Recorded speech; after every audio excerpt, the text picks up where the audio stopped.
What is going on, ladies and gents? Once again, Michael or Legacy Kill HD back here today with another top upcoming games video for you. We've discussed 2017 a lot thus far, but today we're going to be breaking down the last couple months here in 2016, some of the best upcoming games. But if you have not already, make sure you check out some of the other videos within the series. There should be a link in the description and an annotation on the screen to the playlist. And don't forget to smack that like button if you do enjoy the video or find any informative value. Also, drop down in the comments, tell me what upcoming game you're looking forward to the most. Nonetheless, let's start here at the number 7 spot with Gears of War 4. It's a third-person shooter video game developed by the Coalition and published by Microsoft Studios, the first installment not being made by Epic Games. Gears of War 4 takes place 25 years after the emulsion countermeasure weapon destroyed all emulsion on the planet Sierra, taking the Locust and the Lambent with them as well. Unfortunately, this also knocked out the use of fossil fuels, forcing humanity to adapt to new ways for survival. Following the aftermath of the Lambent epidemic, the reformed Coalition of Ordered Governments, COG, estimated that only hundreds of thousands of humans are left on Sierra, and to prevent the population from declining, walled-off cities were built to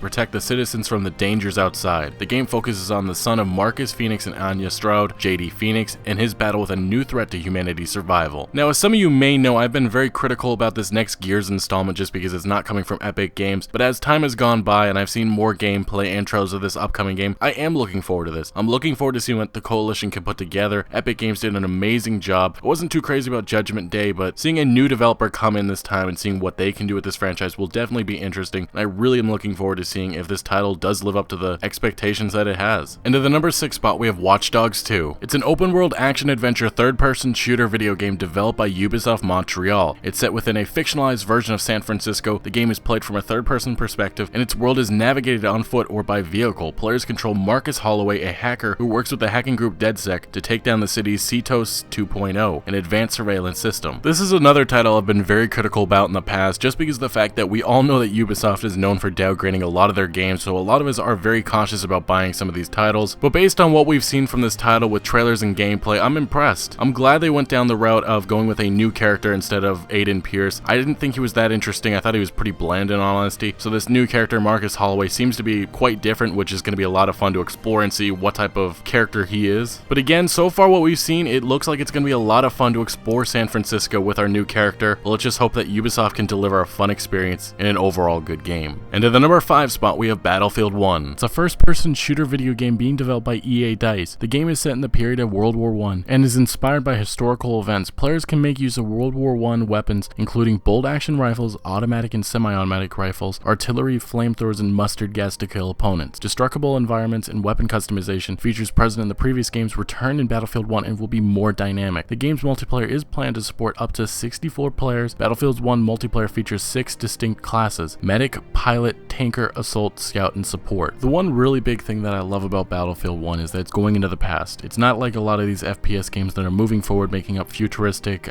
making up stuff. I'm just really liking that they're actually bringing historical events and making them into an actual game. They've done it in the past. I'm really happy about this just in particular. And I really am looking forward to this game just because it looks absolutely insane. I mean, I get that they're mainly going for a more realistic type of game. I'm sure that they're not exactly 100% going to get that, but they're doing a pretty good job at it so far. And I think this game is going to be a very fun FPS game that if you are an FPS player, this is probably the game that you're going to want to play here in later 2016. To the number 4 spot, we have Skyrim Special Edition. It's an open world action role-playing video game developed by Bethesda Game Studios. Windows players who own the original game and all of its downloadable content will be offered the Special Edition for free, and the game does include mod support and upgraded graphics, but as some of you may know, Sony has had some problems with Bethesda with mod support, so there is a chance that we will not be getting PS4 mods, like the case that happened with Fallout 4 on PlayStation. But if you've never played Skyrim or any of the Elder Scrolls games, this may be where you want to start off. An amazing story with a lot of role-playing elements within it, and overall the game just has so much to do, and with mod support you'll be able to download a lot of cool things, such as story content to custom weapons to some of the kinkier things out there. There's a lot of things to do within this game, and this may just be something to play until we finally get the Elder Scrolls 6, hopefully in the near future. And at the number 3 spot, we have Final Fantasy 15. It's an action role-playing video game being developed and published by Square Enix. It begins as an armistice is declared between Lucius and Niflheim, ending the Cold War that has raged over the possession of the world's last crystal. A peace treaty is finally drawn up, and as part of the agreements, Prince Noctis is to marry the Lady Lunafreya of Tenebrae. After Noctis leaves on the day that the official treaty is to be signed, Niflheim invades Lucius and takes the nation's crystal for its own before launching attacks on Solheim, Tenebrae, and Accordo. Noctis and his friends now journey to retrieve the kingdom's crystal and defeat Niflheim forces. This game has been in development development since 2006, but will finally be coming here in the later of 2016. Unfortunately, it was delayed from its September release date, but is only coming a few months later, and the characters will have the ability to traverse environments in a free-running style, which also extends to battle with larger enemies. So far, what we've seen of Final Fantasy 15, it looks like it's going to be a huge game, and I'm really looking forward to seeing how dynamic of a title that it can actually be. And at the number 2 spot, we have Mafia 3. It's an action-adventure video game developed by Hangar 13 and published by 2K Games. The game takes place in the year 1968 and revolves around Lincoln Clay, a biracial orphan and Vietnam veteran. As an orphan, he was constantly looking for family until he joined the armed forces and fought in the Vietnam War. After serving, he returned to New Bordeaux and rejoined the Black Mob. After surviving a murder attempt by the Italian mob, which kills the whole Black Mob in the process, Clay is saved by a priest and attempts to start his own criminal organization to get revenge. Clay is aided by 3 allies, which include Cassandra, Burke, and Vito Scaletta, which obviously some of you may remember. Vito was the main character of Mafia 2, and it is being said that we will find out exactly what happened to Joe in the ending of Mafia 2. I guess will be explained to us a little bit more. It seems like Hangar 13 and 2K have done an amazing job by putting this game together and also listening to fans, because one of the biggest problems with Mafia 2 was the fact that it was so linear. A lot of people were disappointed that we really couldn't explore more, and this upcoming game will be a complete open world game, so it's going to be a lot of fun to explore New Bordeaux and its surroundings. And it also appears that they have tweaked up the gameplay. It looks a lot more fluid, so that definitely is an upside, but this is definitely one of the most exciting games coming out in the next few weeks, so if you enjoy open world games and a lot of shooting, then this probably is your title. Now to the number 1 spot, we have Dishonored 2. It's an action-adventure stealth role-playing video game being developed by Arcane Studios. The series takes place in the fictional Empire of the Isles, with the majority of Dishonored 2 set in Karnaca, a coastal city based on areas in southern Europe. 15 years after the events of the Rat Plague, the Empire is plunged into chaos when Empress Emily Caldwin is suddenly dethroned. It becomes an outlaw to society. Determined to take back the throne, Emily follows in the steps of her royal protector, Corvo Attano, by becoming an assassin, bearing the Outsider's Mark, a mysterious mark granted by a mythic being that bestows her with supernatural abilities and an array of weapons and gadgets. She intends to reclaim her title and restore what has been lost. You will also have the choice to play as Caldwin or Corvo Attano, and you also have the choice to play stealthily or not, and can finish the game without even taking a life. Now the first installment was a lot of fun. It was a pleasant surprise. Now with this upcoming game, I love that we're going to have the option of actually going back and playing as Corvo once again, as he was a really fun character, and it seems like they've added a lot of new gameplay mechanics to take down enemies and do a lot of different types of things, so I think that's going to be really cool to explore and see what type of things that we can come up with. But I'm also looking forward to seeing what type of choices that we'll actually have within this game, and how that will decide how the story ends up going. And Arcane did an amazing job with the original game, so I'm really looking forward to seeing what the successor can be like, and what type of twists and turns that they can set up and bring to us. But anyway, ladies and gents, thank you so much for watching. Make sure you smack that like button if you did enjoy the video or found any informative value. Also, drop down in the comments, tell me what game you're looking forward to the most, and don't forget to subscribe for a lot more top upcoming games videos for you, and I'll see you later.